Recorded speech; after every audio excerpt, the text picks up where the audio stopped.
I told you. I mean, we're going back right now. We know they're going to strip search us. We don't care. We ain't cheating. Want to tell the fans we ain't doing nothing illegal for the fans. Check my hot rod. There ain't nothing wrong with her. We're just struggling, that's all. But for the sponsors, we're okay. Wow. I'm still in therapy over that one. Unbelievable. One thing is for sure, for 16 of those years, John Force became a champion. They still haven't found an effective way to keep the man down. Problem with messing with John Force as a driver is he's the king of that.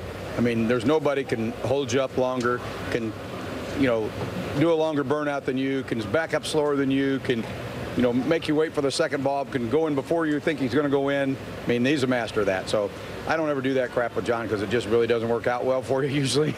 You got to run your own race and do your own thing, and hopefully that pays off. But I've done it. I've watched everybody else do it, and more times than not, you end up beating yourself. So you just got to go up there and run your own race. Anybody that runs good like they did in Pomona, you get up a little more because obviously they have set a new bar, just like when we ran to 396, and you get a little jealous, so you want to go up there and you try to one-up them. But more often than not, it's the crew chief that really takes into account for how good that car is running. And we try to run the car hard every time so that when we race guys like John Force or whoever it is, we're not out of our element. So we try to do the same thing every time, no matter who's in the other lane. But, you know, for sure it gets you a little more excited when you go up against those guys. But hopefully you stay within yourself and take them out. If there's some way to get John Force that he doesn't know about, would you even have any idea how to do that, Mike, as we take a look at the ladder?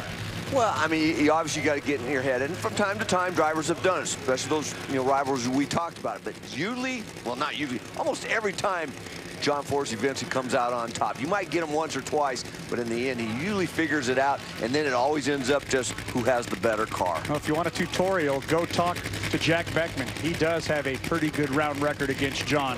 But right now, it's Alexis DeJoria.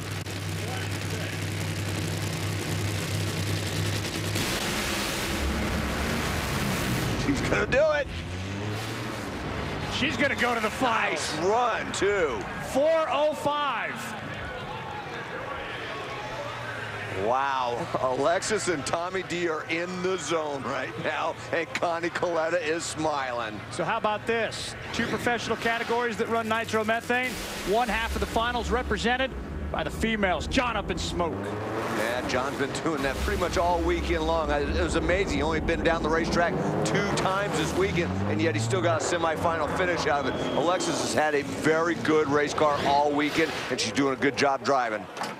And Mike, before the hatch even popped open, I heard a howl from inside the cockpit. Alexis DeJoria is excited, and deservedly so, with a great 4:05. Here's congratulations from Antron Brown.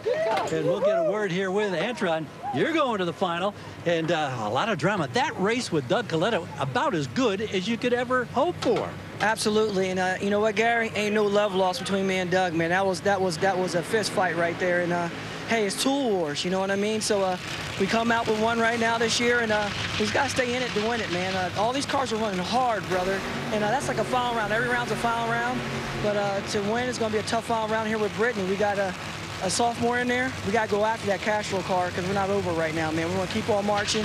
Happy birthday, Grandma. I'm 81 years old. She said, get him, boy. I'm trying to do the best I can, Gramps. What's it say up there? Oh, yeah, Matco. That's right, Matco. Matco won. Well, back in 2012, I think it was at Bristol you went to a final? Yeah, here's a new opportunity, and you're laying down great numbers, but then you see Robert Hyde just jank that lane choice away from you. But you know what? It's okay because we didn't have lane choice last time either, but, you know, the guys are getting it down there, and it's cruising. All weekend long, we've had a consistent race car, and our Toyota Camry is just awesome right now, and I'm so excited for our guys and our new brand, the Patron XO Cafe car. It's hauling ass. Have fun. Is this the day we might see 2 professional women in the winner's circle that have won their very first ever national events? Alexis DeJoria has her shot against Robert Height in funny car. Robert with the lane choice.